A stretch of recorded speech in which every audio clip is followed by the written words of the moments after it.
Selanjutnya, bagaimana jika tahap 3 ada yang kosong? Ini adalah dasar dari optimalisasi teman-teman. Bahwasannya, Assalamualaikum warahmatullahi wabarakatuh. Berjumpa lagi dengan saya Andika Prasetya pada channel ASN Guru, channel berbagi tutorial dan informasi terbaru. Pada video kita kali ini kita akan membahas terkait dasar hukum optimalisasi pada P3K tahun 2021.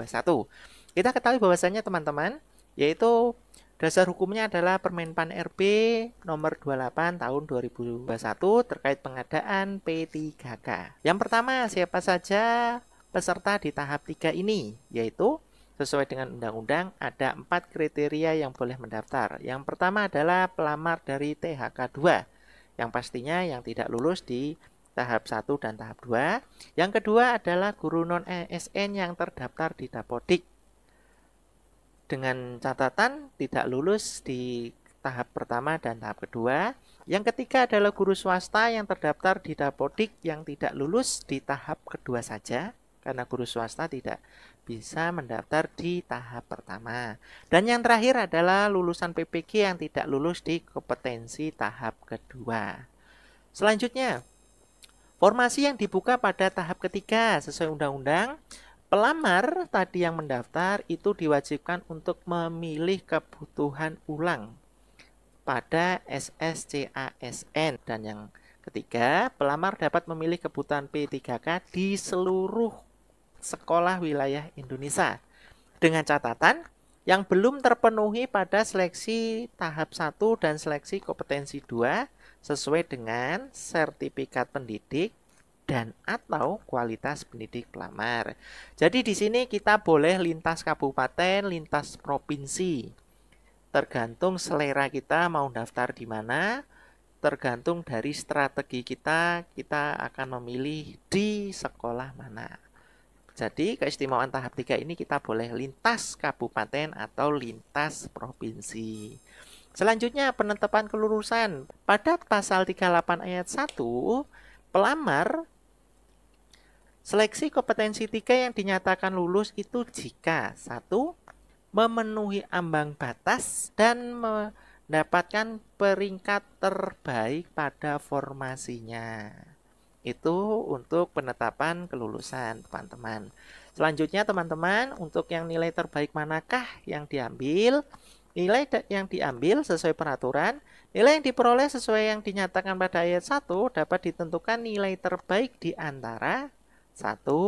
Nilai tahap pertama, 2. Nilai tahap kedua, dan yang ketiga adalah nilai tahap ketiga.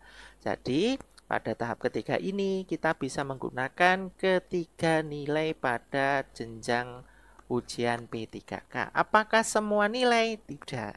Karena di sini sesuai undang-undang, nilai terbaik mana yang diambil? Jika nilai seleksi kompetensi 1 sebagaimana yang dimaksud ayat 2 huruf A hanya dapat digunakan.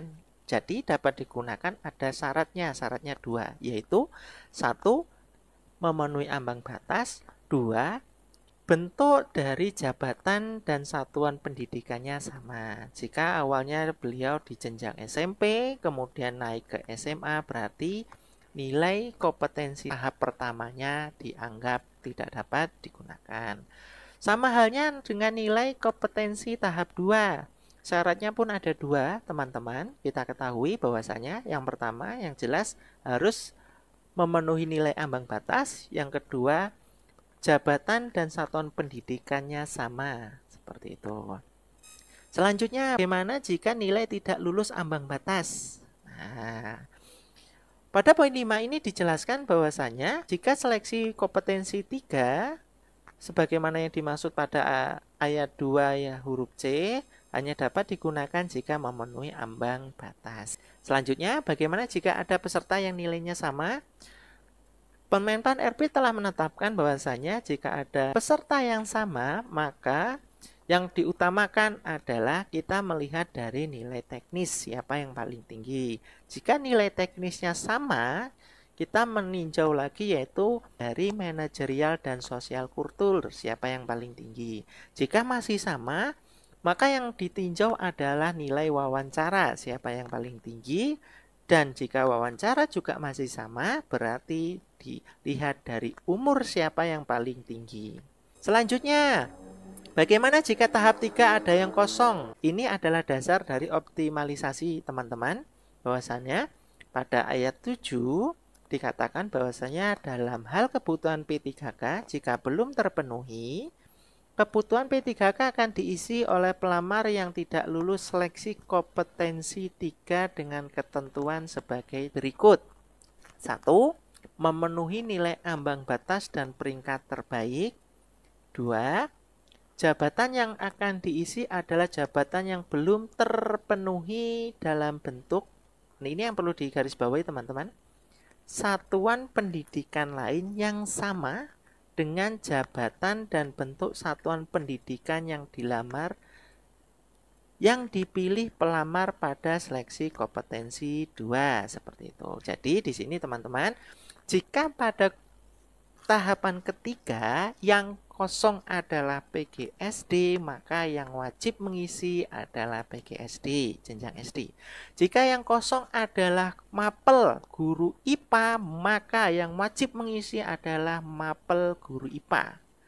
Jika yang kosong adalah mapel geografi pada jenjang SMA, maka yang wajib mengisi adalah peserta tahap 3 mapel geografi jenjang SMA, dengan catatan yaitu ayat selanjutnya, bentuk satuan pendidikan yang akan diisi berada dalam satuan wilayah wewenang penyelenggara pendidikan.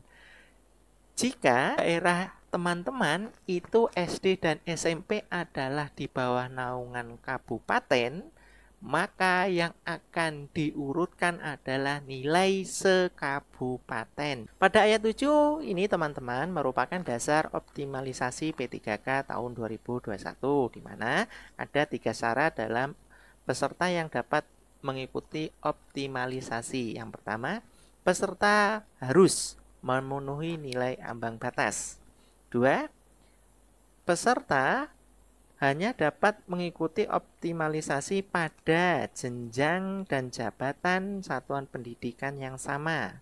Yang terakhir, yang ketiga, bentuk satuan pendidikan yang masih diisi berada dalam satu wilayah wewenang penyelenggaraan. Kita ambil contoh teman-teman, bagi teman-teman di domisili masing-masing, jika SD dan SMP itu kita umpamakan di bawah naungan kabupaten, sedangkan SMA di bawah naungan provinsi, maka optimalisasi yang didasarkan pada P3K 2021 ini, kasus pertama, jika yang kosong adalah PGSD, maka yang wajib mengisi adalah PGSD dengan catatan peserta yang lulus ambang batas namun tidak mengisi formasi, itu pertama. Yang kedua, yang memiliki jabatan dan jenjang yang sama, berarti peserta tersebut harus di tahap ketiga ini mendaftar PGSD. Dan yang ketiga adalah dia ada di bawah satu kabupaten, seperti itu. Karena contoh yang tadi awal, SD dan SMP di bawah naungan kabupaten. Contoh selanjutnya teman-teman, jika yang kosong adalah formasi IPA SMP. Ingat, SMP di bawah naungan kabupaten. Berarti yang wajib mengisi adalah peserta tahap 3 yang lulus ambang batas namun tidak mengisi formasi. Peserta tersebut harus lulus ambang batas terlebih dahulu, kemudian satu kabupaten tersebut diurutkan dan diambil nilai terbaik untuk mengisi formasi yang kosong.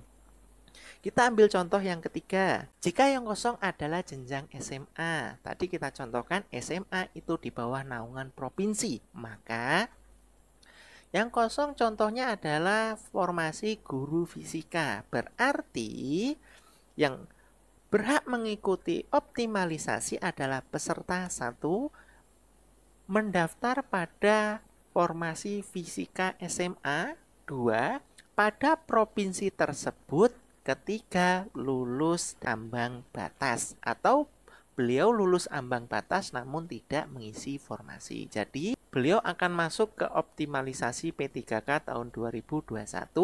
Kemudian pesertanya diurutkan dan diambil nilai tertinggi, dan nilai tertinggi tersebut yang mengisi formasi kosong tersebut. Bagi teman-teman yang belum subscribe, silahkan subscribe dan aktifkan tombol lonceng karena channel ASN Guru akan update terkait informasi setiap harinya.